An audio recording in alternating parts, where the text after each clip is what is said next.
యువకుల ఉద్యోగాలు నియమించే ప్రక్రియని వెంటనే మొదలు పెడతాం. పబ్లిక్ సర్వీస్ కమిషన్ ప్రక్షాళన చేస్తాం.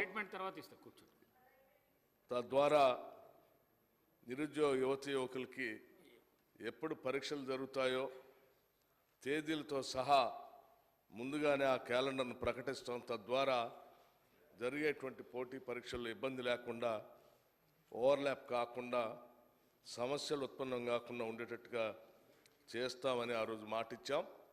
దానికి అనుగుణంగానే ఈరోజు కాంగ్రెస్ ప్రభుత్వం, ప్రజాప్రభుత్వం, రాష్ట్ర ముఖ్యమంత్రి రేవంత్ రెడ్డి గారి నాయకత్వంలో ఈరోజు జాబ్ క్యాలెండర్ని మనం చాలా రోజుల నుంచి ఎదురు చూస్తున్నటువంటి జాబ్ క్యాలెండర్కి సంబంధించి ఈరోజు ప్రకటన ప్రభుత్వ తరఫున చేస్తూ ఉన్నాం.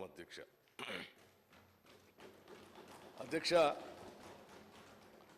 తెలంగాణలో ప్రభుత్వ ఉద్యోగార్థులు ఖాళీలు, నోటిఫికేషన్ల జాప్యం, తరచుగా వాయిదాలు, పరీక్షల రద్దు, ప్రశ్నాపత్రాలు లీక్ అవ్వటం, వేరే పరీక్ష తేదీలు ఒకటే అవ్వటం, వీటి వల్ల చాలా ఇబ్బందులు పడుతూ ఉన్నారు.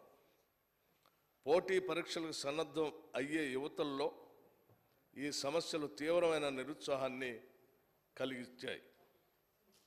గత ప్రభుత్వ పాలనలో తెలంగాణ పబ్లిక్ సర్వీస్ కమిషన్ సరైన నిర్వహణ లేని కారణంగా 2 సార్లు గ్రూప్ 1 పరీక్ష రద్దు అయింది. పేపర్ లీక్ కారణంగా 2023 మార్చి 17వ తేదీన మొదటిసారి పరీక్ష రద్దు కాగా, ఉద్యోగార్థుల బయోమెట్రిక్స్ తీసుకోనందున హైకోర్టు ఉత్తర్వుల ద్వారా 2024 ఫిబ్రవరి 19వ తేదీన రెండోసారి కూడా పరీక్ష రద్దు అయింది. ప్రస్తుత ప్రభుత్వం ఇందిరమ్మ రాజ్యం అధికారంలోకి రాగానే ఈ సమస్యలను పరిష్కరించుకోవడానికి గౌరవ ముఖ్యమంత్రి గారి ఆధ్వర్యంలో తక్షణ కార్యాచరణ చేపట్టింది. సాగునీరు, పౌర సరఫరాల మంత్రి గారితో పాటుగా ముఖ్యమంత్రి గారు యూనియన్ పబ్లిక్ సర్వీస్ కమిషన్ పనితీరును అర్థం చేసుకోవటానికి కమిషన్ చైర్మన్ గారిని స్వయంగా సంప్రదించారు. నూతన చైర్పర్సన్, సీనియర్ సివిల్ సర్వెంట్స్ సభ్యులుగా నియమించడం ద్వారా తెలంగాణ పబ్లిక్ సర్వీస్ కమిషన్ని ప్రక్షాళన చేయటం జరిగింది. రిక్రూట్మెంట్ ప్రక్రియను సరళీకృతం చేయటానికి యూపీఎస్సీ మరియు కేరళ పబ్లిక్ సర్వీస్ కమిషన్ అనుసరిస్తున్న పద్ధతులు, విధానాలను అర్థం చేసుకోవటానికి సీనియర్ ఐఏఎస్ల అధ్యక్షతన 2 కమిటీలను ఏర్పాటు చేయటం జరిగింది. వారి నివేదికల ఆధారంగా వారి సూచనలను ప్రభుత్వం అమలు చేస్తుంది. నూతన నోటిఫికేషన్లు, పరీక్షలు ప్రభుత్వం పాత గ్రూప్ 1 నోటిఫికేషన్ రద్దు చేసి 60 నూతన ఖాళీలను జత చేస్తూ 563 ఖాళీల కోసం ఒక నూతన నోటిఫికేషన్ని జారీ చేసింది. ప్రిలిమినరీ పరీక్షకు 3,02,172 మంది అభ్యర్థులు హాజరవగా పరీక్ష సజావుగా జరిపించాం. ఫలితాలను కూడా ఇదివరకే ప్రకటించడం జరిగింది. మెయిన్స్ పరీక్షలు అక్టోబర్ 21వ తేదీ నుండి 27వ తేదీ వరకు షెడ్యూల్ చేయటం అయింది. 1,45,368 మంది దరఖాస్తుదారులు హాస్టల్ వెల్ఫేర్ ఆఫీసర్స్ పరీక్షకు, 1,06,263 మంది దరఖాస్తుదారులు డివిజనల్ అకౌంట్స్ ఆఫీసర్స్ పరీక్షలకు హాజరవ్వగా పరీక్షలు విజయవంతంగా నిర్వహించడం జరిగింది.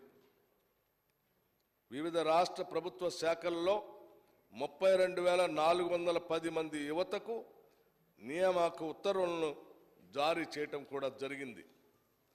అదనంగా 13,505 ఉద్యోగ ఖాళీల భర్తీకి అనుమతులను కూడా ఇవ్వటం జరిగింది. 11,062 ఖాళీలతో టీచర్ రిక్రూట్మెంట్ కోసం డిఎస్సి పరీక్షను ప్రకటించడం అయింది. పరీక్షలు 2024 జూలై 18వ తేదీన ప్రారంభమై 2024 ఆగస్టు 5వ తేదీన ముగుస్తాయి. 435 సివిల్ అసిస్టెంట్ సర్జన్ ఉద్యోగాల ఖాళీల భర్తీకి, ఎంఎన్జే క్యాన్సర్ ఆసుపత్రిలో 45 అసిస్టెంట్ ప్రొఫెసర్ ఉద్యోగాల ఖాళీల భర్తీకి నూతన నోటిఫికేషన్ జారీ చేయడం కూడా జరిగింది. పరీక్షల మధ్య తగినంత సమయం లేని కారణంగా పరీక్షలను వాయిదా వేయాలనే అభ్యర్థనలకు సానుకూలంగా స్పందించి ఇటీవలే గ్రూప్ 2 పరీక్షను ఆగస్టు 7, 8 తేదీల నుండి డిసెంబర్కు వాయిదా వేయడమైంది. రాష్ట్రంలో అనేక రిక్రూట్మెంట్ ఏజెన్సీలు ప్రభుత్వ ఉద్యోగ నియామకాలు నిర్వహిస్తున్నందున పరీక్షా తేదీల మధ్య కావలసిన సమయం లేకపోవటం వల్ల దరఖాస్తుదారులు తీవ్రమైనటువంటి ఒత్తిడికి గురవుతూ ఉన్నారు.